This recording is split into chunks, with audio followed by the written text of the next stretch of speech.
Glória a Deus. Boa noite, igreja. Boa noite. Paz seja convosco, amém? Amém. Glória a Deus. Meus queridos, abra aí a tua Bíblia no livro de Salmo 73. Salmo 73.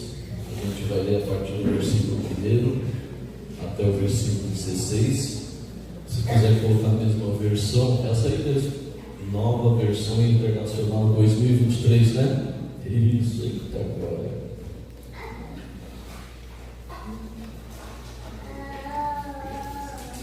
Amém? Meus queridos, eu acho que se o culto já tivesse sendo iniciado agora, eu já sairia daqui contente, porque a presença de Deus neste lugar é tremenda. Aleluia! A atmosfera que é transformada aqui neste lugar, na hora do louvor, é tremenda. Você sabia que eu não costumo ouvir louvores dirigindo? Em qualquer lugar onde eu esteja fazendo outras atividades, a não ser em casa, você sabia que eu não consigo ouvir louvor? Eu já tentei, certa vez eu no carro ouvindo louvor. Meus queridos, o louvor é muito forte para mim. Várias vezes no carro, ouvindo louvor, adoração, daqui a pouco eu começo a louvar a Deus, daqui a pouco eu começo a adorar, daqui a pouco eu começo a gritar, louvar, daqui a pouco eu começo a falar em línguas. Meus queridos, mais de uma vez, sério, eu tive que parar o carro no postamento, porque eu não conseguia mais dirigir, porque eu fui tomado assim pela glória do Senhor naquele carro. E aí eu falei, não dá. Eu tive que parar.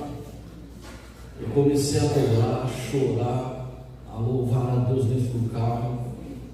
E depois me recompus e segui viagem. Outra vez, vindo passear aqui em Santa Catarina, em Itajaí, minha avó já morava aqui. E aí foi uma grande bênção, deu para ver a mão de Deus agindo na nossa vida naquela época, naquele lugar e naquela viagem. Que eu cheguei na frente da casa de da minha avó, coloquei o carro dentro da garagem e liguei o louvor, comecei a agradecer a Deus por aquela viagem, comecei a adorar, comecei a louvar, e ali eu comecei a ficar exaltado, comecei a falar mais alto, a louvar mais alto, a adorar mais alto. Eu fechei os vidros para não assustar a minha avó, e eu comecei a chorar, não teve jeito. Você acredita? A minha avó foi lá, bateu no vidro assim: ô David, o que aconteceu? O que está acontecendo? Daí eu baixei e falei: não, vó, só estou aqui. Não, você está chorando, fala para mim o que aconteceu. Eu falei: não, vó, eu estou só agradecendo a Deus. Não, fala para mim, desce aí, fala para mim o que aconteceu, fala, por que você está chorando? Ela não entendia, entendeu? Outra vez já aqui, falando em louvor, a gente não costumava trabalhar de sábado, mas certa vez no sábado, foi um sábado específico, a gente foi trabalhar. Na verdade não fomos trabalhar, foi só para cumprir o expediente. Tinha que cumprir aquele expediente que a gente estava devendo. Aí eu pensei: vou ligar um som aqui baixinho, né? Tinha uma sala que era só minha, uma mesa que era só minha, uma sala que era só minha. Liguei o celular, comecei a ouvir o louvor ali bem baixinho, né? O pastor me deu outro de novo. Eu comecei a louvar a Deus baixinho, eu comecei a fechar o olho, comecei a adorar. Daqui a pouco, sem perceber, a atmosfera daquele lugar mudou. Eu comecei a falar línguas estranhas. O gerente chegou na sala dele: é melhor você desligar esse som aí, porque não pode ouvir som aqui, né? O gerente não gosta e tal. Mas a atmosfera daquele lugar, na verdade, já tinha mudado. Aí eu pensei: eu não consigo, mas eu não posso mais ouvir louvor nos lugares. Eu não me contenho, sabe? Meus queridos, é verdade. O louvor, ele muda a atmosfera do lugar para que a gente tenha assim um encontro com Deus. O louvor e a adoração, ela vem para mudar realmente a atmosfera. Sabe quando a gente vem das nossas casas, às vezes a gente vem direto do trabalho e a gente chega na hora da palavra. Para mim é diferente você chegar já na hora da palavra do que você sentir aquela atmosfera do louvor, da adoração. O louvor e a adoração, ela vem primeiro justamente para que a gente saia desse mundo natural, desse mundo físico, e nos contempla a entrar no mundo espiritual para nós enxergarmos a glória de Deus. O louvor e a adoração é tremendo. Assim, quando a gente vai, entra nas casas, em qualquer lugar que seja, o que a gente faz? A gente cumprimenta as pessoas, faz uma oração, louva alguns hinos, alguns louvores em casa. Quando a gente quer adorar a Deus, o que a gente faz? Você faz, eu faço. A gente liga o rádio, liga a televisão, liga o som, fala, Alexia, coloca o louvor tal. E meus queridos, a gente vai fazendo aqueles trabalhos de casa, louvando, adorando. Daqui a pouco a atmosfera daquele lugar muda, meus queridos, é tremendo o louvor. Aleluia! Glória a Deus! E eu quero trazer para vocês aqui, quem é do louvor, sabe de que eu vou falar aqui no Salmo 73? Um homem chamado Asaf. Quem conhece Asaf? Já ouviu falar de Asaf? O pessoal do louvor sabe, não conhece quem é Asaf. Meus queridos, quando eu ouço essa história de Asaf, eu me reconheço e eu me vejo sobre o ministério desse homem, porque esse homem, ele foi escolhido por rei Davi para estar à frente da Arca da Aliança, louvando. E é por isso que hoje em dia, e há muito tempo atrás, alguns anos atrás, o ministério de louvor, os músicos, são chamados de levitas, Alguns dos motivos é por causa disso, porque os levitas, alguns levitas foram convocados pelo rei Davi para poder louvar, para poder adorar a Deus. E ali, quando a gente fala nos dias de hoje, chama os músicos, de levita, a gente está falando disso. Asaf, ele era levita, como se fala levita, porque era da tribo de Levi, mas também ele era um músico, Salmo 73, versículo 1 até 16, diz assim, certamente Deus é bom para Israel, para os puros de coração. Quanto a mim, os meus pés quase tropeçaram, por pouco escorreguei, pois tive inveja dos arrogantes quando vi a prosperidade desses ímpios. Eles não passam por sofrimento, o seu corpo é saudável e forte, não tem os fardos comuns a todos, nem são atingidos como os demais. Por isso, o orgulho lhe serve de colar, e eles se vestem de violência. Do seu íntimo brota a maldade, da sua mente transbordam maquinações. Eles zombam e falam com más intenções, na sua arrogância ameaçam com opressão, com a boca arrogam a si os céus, e com a língua se apossam da terra. Por isso, o povo se volta para eles e bebe as suas palavras até saciar-se. Eles dizem: como saberá Deus?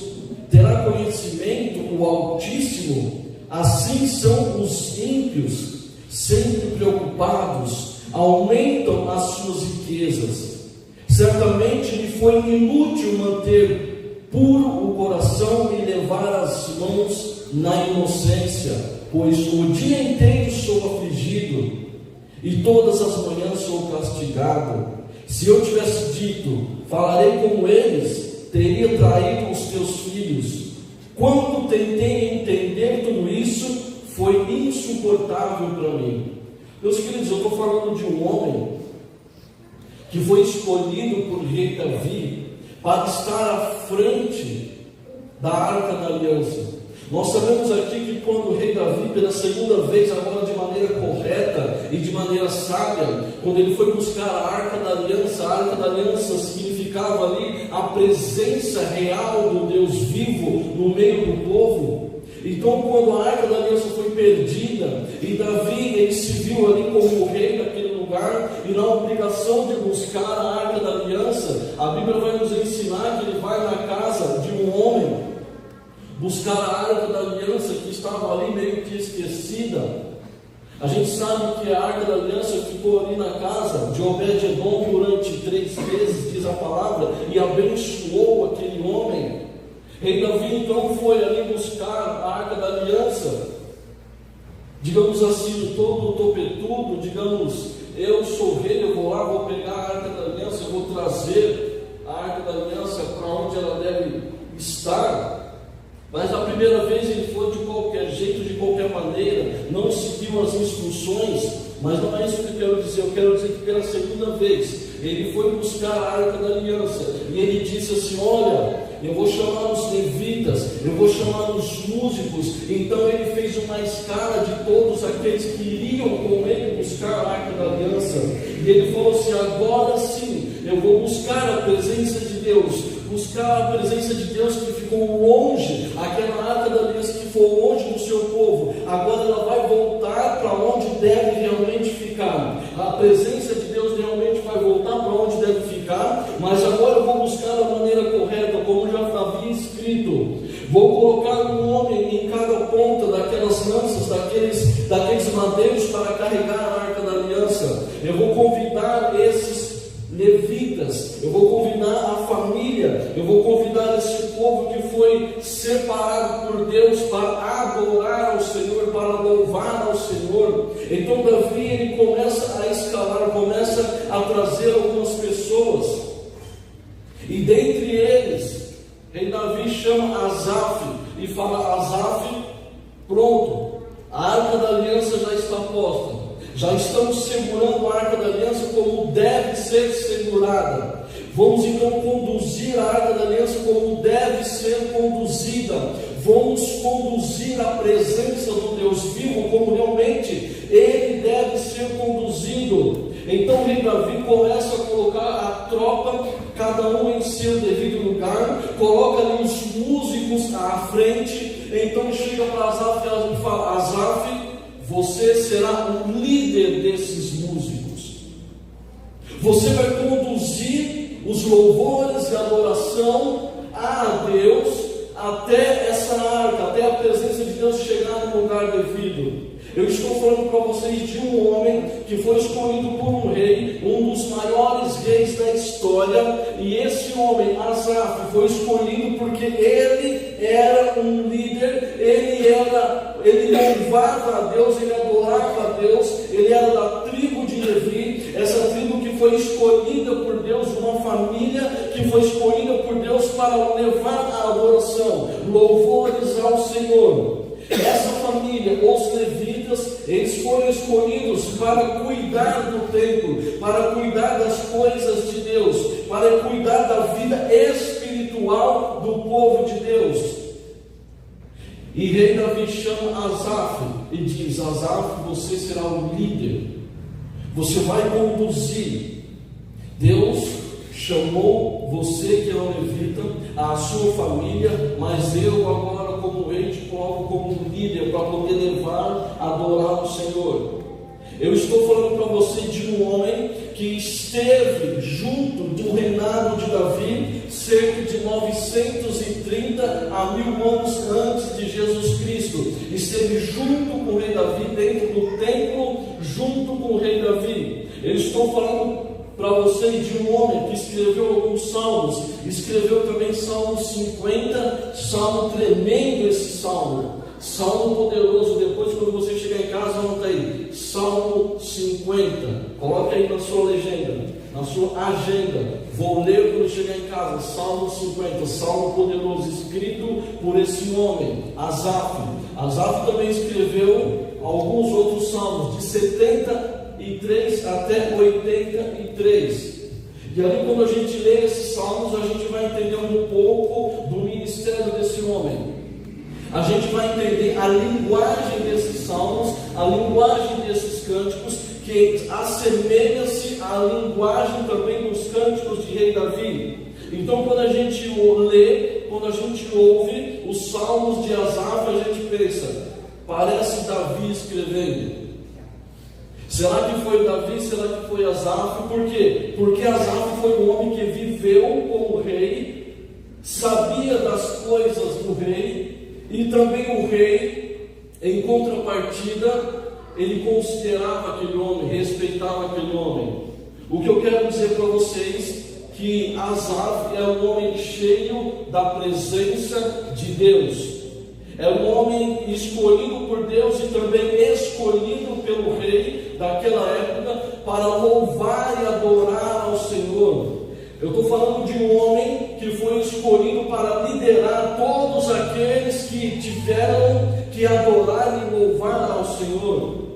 Veja que em 1 Crônicas, capítulo 16, versículo 4 e 5, diz o seguinte: Davi nomeou alguns dos levitas para ministrarem diante da arca do Senhor, fazendo petições, dando graças e louvando ao Senhor, o Deus de Israel. Asaf era o chefe, e Zacarias vinha em seguida, depois Jeiel, Semiramote, Jeiel, Matitias, Eliabe, Benai e Obed-edom. Olha só, Obed-edom. Lembra desse homem, Obed-edom?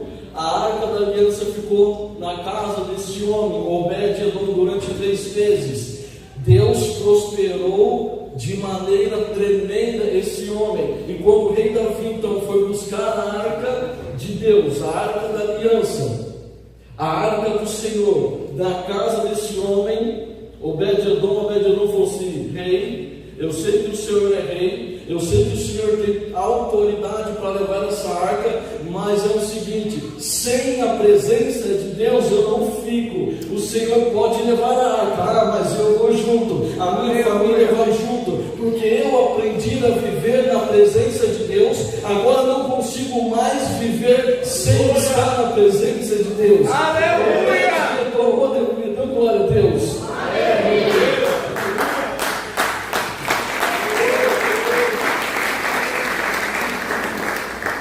Obed-edom fala: rei, o senhor pode levar a arca, mas eu vou junto. A história vai nos ensinar que Obed-edom foi e continuou também vivendo ali. Obed-edom, meus queridos, não queria viver na presença do rei Davi. Pouco importava onde ele ia dormir, pouco importava se era um palácio ou se era um barraquinho. O que ele queria era estar na presença de Deus. E foi junto com eles, Jeiel. Eles deviam tocar lira e harpa, enquanto Asaf tocava os símbolos. Símbolos. O que é símbolos? Quem sabe o que é símbolo? Quem é baterista aqui sabe o que é símbolo, né? É o que, pastor? Símbolo. Sabe aqueles pratos? Quando tem banda e tem uns pratos na mão e fica tocando prato, aqueles pratos são símbolos. Se você for ler a história desses símbolos, dentro de uma banda, dentro de um coral, eles servem para marcar o passo, marcar ali a sincronização. Asaf, ele foi escolhido, isso é um instrumento de percussão. Então, rei Davi chama esse homem, coloca à frente para liderar essa movimentação da presença de Deus. Asaf então pega os símbolos, aqueles pratos, como se fossem esses pratos aqui da bateria, e vai marcando o passo, marcando o passo, marcando o passo. Eu estou falando para vocês desse homem que foi cheio da presença de Deus. Eu explanei um pouquinho só da vida desse homem, que teve o privilégio de ter alguns salmos, alguns cânticos publicados na palavra de Deus, enfatizados na palavra de Deus. E eu quero dizer que esse homem, quando ele começou a escrever o Salmo 73, ele disse: quanto a mim,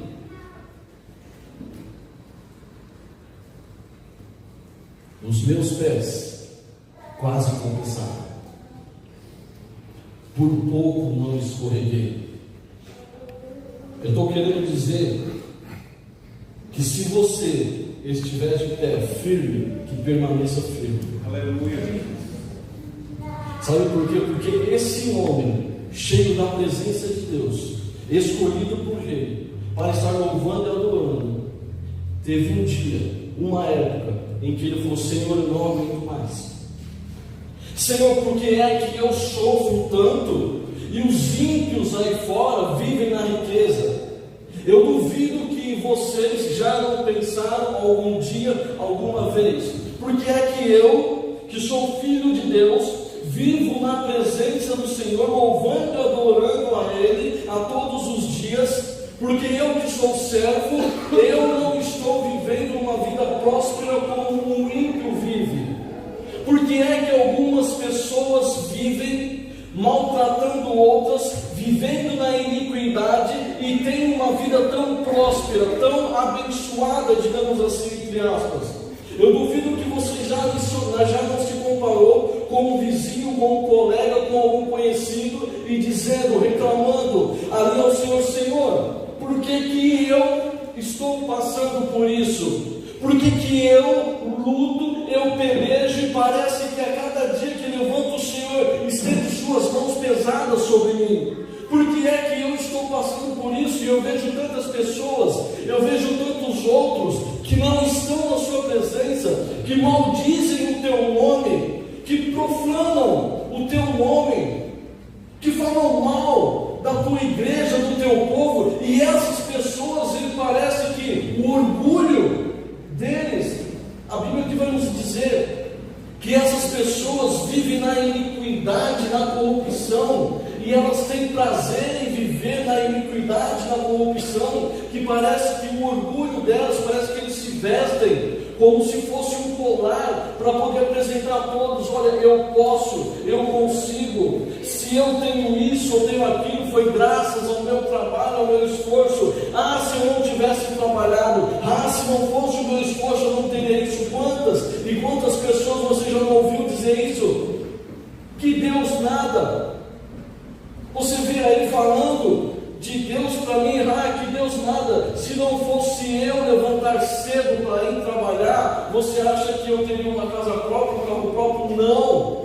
Então não é Deus. Quantas pessoas você já ouve dizendo isso? Que Deus o quê? Não vai eu não levantar cedo para trabalhar? Não vai eu não conquistar meus coisas para ver se Deus vai me dar alguma coisa? Quantas pessoas vivem nessa corrupção, nessa iniquidade, e essas pessoas muitas vezes, aparentemente, vivem melhor do que os filhos de Deus. Quantas vezes eu já me peguei pensando: Senhor, por que eu vivo, estou vivendo nessa angústia, nessa aflição, nesta miséria, faltando coisas em casa, e outras pessoas que não estão na sua presença estão aí de carro novo, estão aí ostentando. Meus queridos, certa época, há muito tempo atrás já, eu vou dizer há 25 anos mais ou menos, ano de 99, ano de 2000, eu já estava na presença de Deus. Eu já tinha aceitado Jesus como meu único e suficiente Salvador da minha vida. Aceitei a Jesus no ano de 97. Aqui foi louvado um hino que diz o seguinte: eu já vesti as minhas vestes brancas, só estou esperando o Senhor. Eu só estou esperando ouvir os passos, só bater a porta. Meus queridos, eu vou dizer para você: quando você aceita Jesus como seu único, suficiente Salvador da sua vida, Ele coloca sobre você uma veste branca. Aleluia! Tudo aquilo que você tinha feito antes, Ele joga no mar do esquecimento. Mas Ele bota em você uma veste branca e fala: filho, vem comigo. Agora somos nós dois. Eu vou cuidar de você. Aconteceu isso comigo, eu tenho certeza que aconteceu com você, quando você aceitou Jesus. Jesus, Ele colocou as vestes brancas em mim, também como colocou as vestes brancas em você, ou seja, eu esqueço o seu passado, tudo aquilo que você fez fez antes daqui eu esqueço. A partir de agora, uma nova vida, um novo homem, uma nova mulher, uma nova pessoa, uma nova família, você será diante da minha presença. Aleluia! Glória a Deus por isso. Mas eu vou dizer para você, o difícil é permanecer com as vestes brancas. O difícil é você permanecer com as vestes brancas. A Bíblia vai nos ensinar que Jesus, ele saía nas suas caminhadas, nas suas peregrinações com os seus discípulos. Os discípulos já estavam ali com Jesus, já tinham aceitado Jesus, já tinham se batizado, descido as águas, já tinham se entregado a Jesus. Mas os discípulos, certa vez, quando vinham para os seus lugares, para os seus acômodos, Jesus lavava os pés dos discípulos, sim ou não? Não aprendemos isso?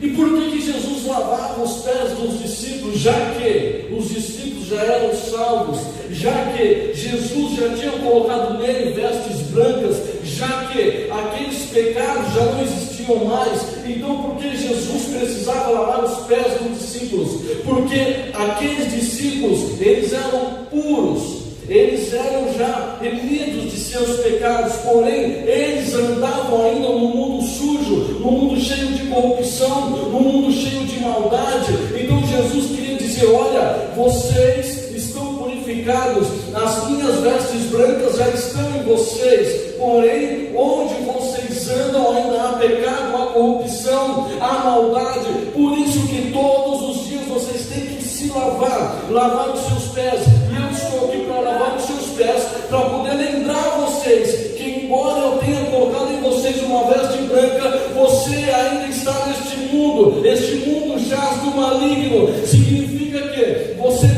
foi colocado sobre você uma veste branca, mas não vacile, porque essas vestes, ela pode se sujar. Eu quero que você preste atenção.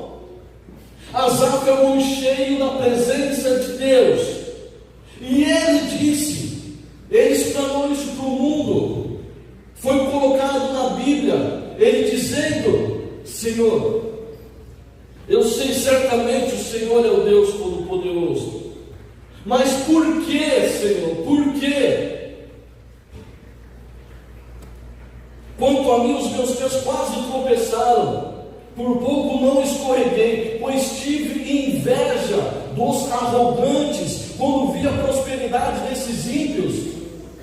Eu estou falando de um homem cheio do poder da presença de Deus, que está dizendo para o próprio Deus, dizendo: Senhor, eu tive inveja dos ímpios, eu quase tropecei. Sabe por quê? Eles não passam por sofrimento, o seu corpo é saudável e forte, não tem fardos comuns a todos, nem são atingidos como os demais. Por isso o orgulho lhes serve de colar, e eles se vestem de violência. Olha só, um tipo de pessoa que esse homem, cheio da presença de Deus, tinha inveja. Inveja de ímpios, inveja daqueles que faziam mal, inveja daqueles que faziam maldade. Por quê? Porque esse homem, ele via a vida daquelas pessoas, assim como nós também vemos a vida de algumas pessoas, e aparentemente a vida dessas pessoas são melhores do que as nossas próprias vidas, que estamos na presença de Deus. Asaf chega a dizer ao Senhor: Senhor, parece que foi inútil eu permanecer puro diante da tua presença.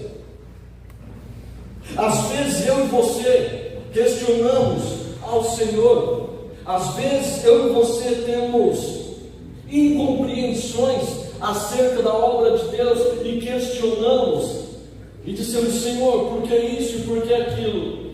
Por que aquela outra pessoa não passa pelo sofrimento que eu estou passando? Certa vez, há mais de 25 anos atrás, eu fui roubado. Levaram o meu carro, duas pessoas armadas levaram o meu carro, levaram uma filmadora, na época não tinha celular, desses que a gente tem de filmar, era uma filmadora daquelas grandonas que você colocava no ombro, tinha uma filmadora dentro, tinha uma compra do mês antigamente, na época da inflação, a gente tinha que fazer uma compra para o mês inteiro, porque esse ano, no dia seguinte, a inflação já estava lá em cima, inflação de 100%. Roubaram o meu carro, junto com tudo que tinha dentro, uma compra do mês inteiro no porta-malas. E daí, eu fiquei frustrado com aquilo. Mas amém. Dizem por aí, né, vão-se os anéis e ficam-se os dedos. Sem condições nenhuma, eu fui comprar um carro, outro carro de boca, sabe, de um vizinho. Disse para ele: olha, eu te pago R$500 por mês, você aceita? Ele aceita. Só que esse cara me chamou e disse o seguinte: o carro era R$3.000 na época. Sabe o que ele fez? Ele pediu R$3.000 emprestado para um agiota. O agiota deu R$3.000 para ele. Ele foi na minha casa com o agiota e disse: David, você não deve mais para mim, você deve para esse cara agora. Eu falei: não, tá louco, cara? Meu negócio é com você. Eu estou dizendo para você, às vezes você não imagina essas coisas, mas eu vim da cidade de São Paulo, nasci naquele lugar, na capital de São Paulo, na zona leste de São Paulo, no bairro de São Mateus, na década de 1990. Por curiosidade, quando eu estava lendo essa palavra aqui hoje, eu pensei: vou dar esse testemunho. Eu coloquei lá no Google, escrevi assim para inteligência artificial: qual cidade do Brasil tinha um índice maior de criminalidade na década de 1990? Inteligência artificial colocou assim, escreveu: a cidade não é esse Rio de Janeiro. Em segundo lugar, São Paulo, capital de São Paulo. Eu insisti na pergunta. Eu falei: chat, dentro da cidade de São Paulo, qual bairro é o bairro de maior índice de criminalidade na década de 1990? Ele respondeu: Zona Leste, São Mateus. Exatamente no bairro onde eu morava e onde eu estava vivendo a minha adolescência. Isso só para vocês entenderem o local onde eu estava, o que estava acontecendo. Pode colocar no Google aí. Eu fui mais a fundo, onde tinha maior índice de tráfico de drogas, de roubos, de assassinatos. Zona Leste de São Mateus, em São Paulo. Eu fui mais fundo ainda. Curiosidade: qual bairro do Brasil houve a primeira apreensão de crack, a droga crack no Brasil? Ele me respondeu: bairro de São Mateus, na Zona Leste de São Paulo.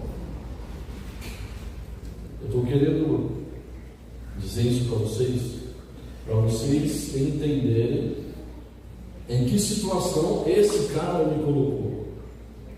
Eu falei: não, o negócio é com você. Ele só virou as costas e falou: não, o negócio é com ele agora. Eu falei: não sei, não devo para a agiota, o problema é seu, cara. Mas na minha mente ficou: não, tudo bem, eu vou pagar. Certa vez tive que pagar os 500 quilos para o cara, não tinha dinheiro, pastor. Não tive dinheiro. Eu pensei: mas eu devo pro cara, né? O cara que se vira. Mas é a preocupação. O cara foi na minha casa. Sem vergonha, teve a coragem de levar o cara na minha casa. E aí chegou o dia, eu falei: não tenho dinheiro. Eu vou falar pro cara que eu não tenho dinheiro. Eu fui lá, o cara não estava. Na verdade, venceria no dia seguinte. eu fiquei preocupado a noite inteira. Eu sentei naquele sofá, era por volta de 10, 11 horas da noite, e eu fiquei pensando, preocupado, matutando, até 6 horas da manhã do dia seguinte. E nesse tempo, eu olhava para o meu rosto, para as minhas vestes, olhava para o meu sapato, um sapato furado, aquele sapato que eu tinha que trabalhar todos os dias.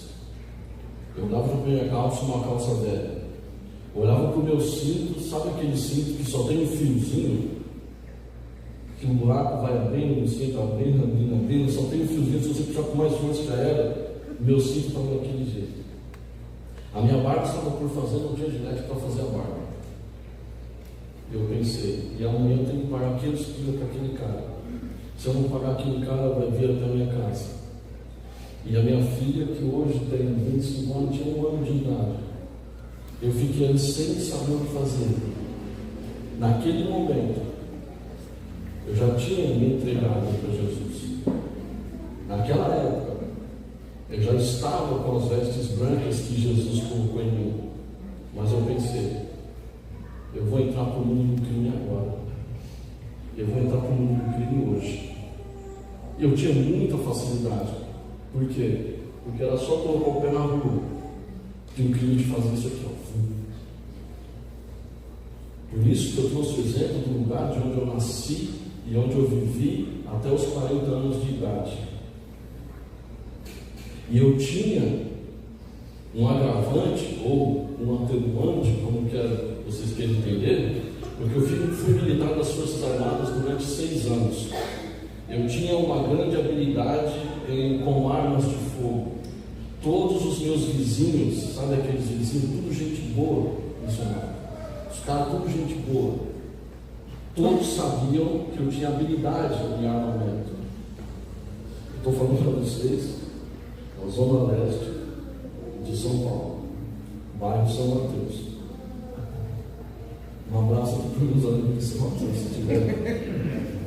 se estiver me vendo ouvindo, e que Deus continue protegendo vocês e abençoando vocês. Eu falei isso para minha esposa. O que eu acabei de falar para vocês, eu falei para minha esposa. Eu falei para ela, você sabe o que isso significa? Que eu fui um sobrevivente. Glória a Deus. Aleluia. Nunca entrei no mundo do crime. Nunca roubei. Nunca precisei atirar em ninguém. Nunca precisei andar armado na rua, a não ser quando era a trabalho. Nunca me envolvi com briga com ninguém. Vivendo nesse lugar, as vestes já estavam sobre mim, mas permaneciam com as vestes brancas. Ah, meu amigo, somente com Jesus. Não pense você, que só porque você já está na presença de Deus, que as coisas agora vão ser muito maravilhosas. Não pense você que só porque você está num lugar abençoado, cheio da glória de Deus, como é este lugar, esta igreja.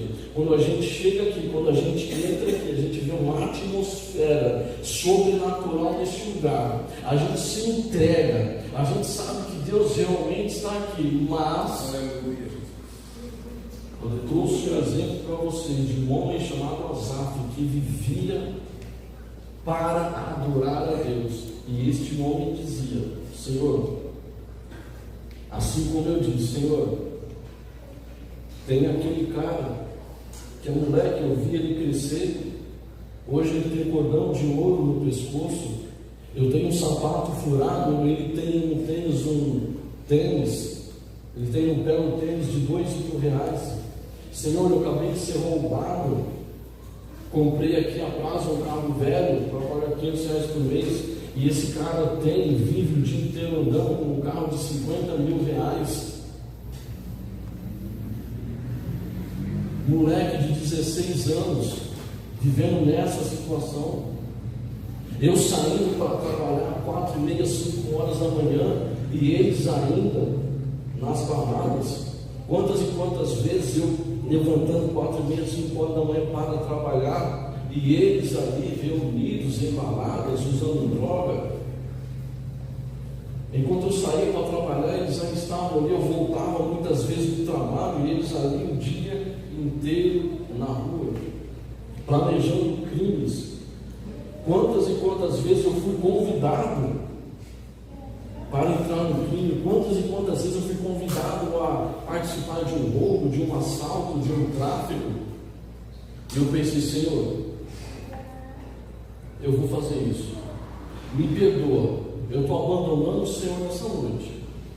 Mas eu não aceito mais viver nessa situação. Sapato furado, roupa velha. Não tenho dinheiro para cortar cabelo, né? Porque eu tinha cabelo, pastor. Não tenho dinheiro para fazer a barba. E esses caras, eles ficam o dia inteiro na rua. Tem muito mais do que eu tenho. Eu falei, Senhor, e é tudo de roubo, de tráfico. Eu falei, Senhor, já era para mim. Eu rompi com Deus naquele dia. Sabe um relacionamento, quando você rompe um relacionamento com uma pessoa? Eu rompi com Deus naquela noite. E falei, Senhor, entrego a minha família nas tuas mãos, e a partir de amanhã eu serei uma nova pessoa, mas uma nova pessoa do mundo do crime. Eu falei para Deus, mesmo já com as vestes brancas, mesmo tendo aceitado Jesus, e ali eu me comparei com aquelas pessoas, eu me comparando com aquelas pessoas, dizendo, aquelas pessoas, Senhor, vivem em situações melhor do que eu vivo. Então, se é assim, olha o que Asaf diz: assim são os ímpios, sempre preocupados, aumentam suas riquezas. A mesma coisa eu disse, eu nem sabia, nem conhecia Asaf ainda na época. E foi isso que eu disse para Deus, eles aumentam suas riquezas, enquanto eu aqui com o sapato furado, devendo ali que quer R$500 para pagar um carro velho. Assim os ímpios sempre despreocupados, olha aqui Asaf dizendo, e eu ali passei a noite inteira preocupado, me comparando com aquelas pessoas, me comparando com aqueles que, ao meu ver, estavam vivendo numa situação melhor do que a minha. Mas só um parênteses, daquela época até hoje, não tem ninguém vivo, pastor. Ninguém vivo, ninguém vivo. O último amigo meu morreu há uns 2 anos atrás. Alguns a polícia matou, outros o próprio bandido matou, outro foi queimado vivo por traficantes. O último, que tinha aceitado Jesus na mesma época que eu, ele morreu, mas morreu de Covid. Mas o único que tinha aceitado Jesus junto comigo e continuou comigo na presença de Deus. Sabe o que eu quero dizer? Quero lembrar a vocês que Asaf disse tudo isso. Um homem cheio da presença de Deus. Assim como eu e você já estamos com as vestes brancas, mas temos que permanecer com as vestes brancas. Aleluia! Sabe o que o Asaf vai dizer no versículo 17? Coloca aí, Jefferson, versículo 17, Salmo 73, versículo 17. Olha o que o Asaf vai dizer. Até que entrei no santuário de Deus e compreendi o destino dos ímpios. Aleluia! Meus queridos, Asaf está dizendo, eu disse tudo isso, Senhor. Tudo isso realmente aconteceu comigo. Parecia que era inútil tudo aquilo que eu havia passado com o Senhor. Naquela noite, eu falei, Senhor, é inútil tudo isso. As pessoas que eu já levei ao batismo, as pessoas que eu já proclamei a Tua palavra, todas essas pessoas, parece, Pai, que as ministrações, o programa na rádio que eu tinha, levava a palavra de Deus através de uma rádio, Senhor, parece que tudo isso foi inútil. Mas assim como Asaf no versículo 17, mas quando eu entrei no teu santuário, aleluia, mas quando você entra no santuário de Deus, você começa a enxergar outras coisas, você começa a enxergar realmente quem é Deus e quem você é. Eu falei, Senhor, realmente eu não sou nada, o Senhor é tudo, porque agora eu entro no teu santuário, 6 horas da manhã, hora que era para eu acordar, eu fui no banheiro, tomei banho e comecei a chorar, e comecei a falar, Senhor, me perdoa, por aquelas palavras que eu disse há 30 segundos atrás, há 1 minuto atrás, há 2 minutos atrás. Eu entrei no santuário do Senhor, eu me derramei em lágrimas, comecei a pedir perdão para Deus e falei, antes eu tivesse ter me entrado no santuário 11 horas da noite, porque hoje eu estaria um homem melhor. Mas ainda há tempo, houve tempo. Versículo 18, pode colocar os seguidos. Certamente os pões em terreno escorregadio e os fazes cair na ruína. Aleluia. Coloca o versículo 21 até o 26, Jefferson. Quando o meu coração estava amargurado e no íntimo eu sentia inveja, agi como estúpido e ignorante. A minha atitude para contigo era de um animal irracional. Contudo, sempre estou contigo, tomas a minha mão direita e me sustens. Tu me diriges com o teu conselho e depois me receberás com honras. O Senhor dirige com conselhos hoje. É o Senhor que está te direcionando hoje. É Ele que está segurando nas suas mãos hoje. Independente do que o outro esteja passando. O ditado diz que a grama do vizinho é mais verde do que a sua. Mas o Senhor é que está contigo. Não interessa o que os outros estão passando. O que interessa é que você está com o Senhor. Na presença do Senhor, é Ele que te sustenta, é Ele que segura as suas mãos, aleluia. Aleluia! Olha que tremendo isso aqui, talvez você não entendeu. Olha que tremendo. Ele está te sustentando hoje, Ele está te guardando hoje, mas não é isso que está acontecendo na sua vida hoje que importa. Sabe o que importa? É isso aqui, ó. Não há ninguém na terra que deseje mais do que a ti. Aleluia. Volta um pouquinho, 24, Jefferson. Olha só que tremendo. Olha só que tremendo. Tu me diriges com o teu conselho e depois me receberás com honra. Glória a Deus. Você sabe o que isso significa? Independente do que você passa aqui hoje, se você permanecer na presença de Deus, depois Ele vai te receber com honra. Aleluia. Você sabe quando é depois? Passou quando é depois? É amanhã? É segunda-feira? Não. É na eternidade. Quando as trombetas tocarem, aleluia. Quando os anjos vierem, Ele vai estar lá, no lugar santo dos santos, de braços abertos. Ele vai dizer: vinde a mim, amados de meu Pai. Aleluia! Vinde a mim, amados de meu Pai. Glória a Deus. O que importa é Ele te receber com honras. Você pode pensar que hoje você está sofrendo, que hoje talvez outra pessoa tem mais do que você, mas o que importa é você estar na presença de Deus. O que importa é você saber que um dia tudo isso valerá a pena. O que importa é você saber hoje que o sangue de Jesus derramado na cruz do Calvário, este sacrifício vai fazer com que você seja recebido por Ele com honras. Aleluia!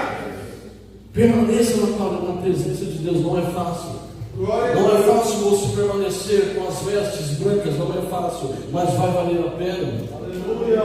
Você aceitou Jesus um dia, você creu e hoje também continua acreditando que o sacrifício que Ele fez por nós na cruz do Calvário, Ele vale a pena e valerá a pena, sabe por quê? Porque Ele nos receberá com honras, de braços abertos. Ele vai falar: vinde a mim, amados de meu Pai, eu sei o que você passou, eu estava contigo, eu estava nos momentos mais difíceis da sua vida, eu estava contigo, eu estava te carregando, Deus maravilhoso. e nos momentos mais felizes da sua vida também. O Senhor, Ele está aqui hoje, Ele está sondando o teu coração agora, Ele sabe o que você tem dito para Ele em oração, Ele sabe a angústia, o sofrimento que você está passando. O Senhor Jesus está aqui agora, sondando o teu coração, a tua mente, o teu pensamento, e assim como eu passei por aquilo, e assim como Asaf também passou por aquilo, eu tenho certeza que você também passou. Eu tenho certeza que um dia você já duvidou da presença de Deus. Eu tenho certeza que um dia você também já duvidou se valia a pena ou não valia a pena. Versículo 25: a quem tenho nos céus senão a ti? Não há ninguém na terra que eu deseje mais do que a ti. 26. Aleluia. O meu corpo e o meu coração poderão fraquejar, mas Deus é a rocha do meu coração e a minha herança para sempre. Aleluia. Aleluia.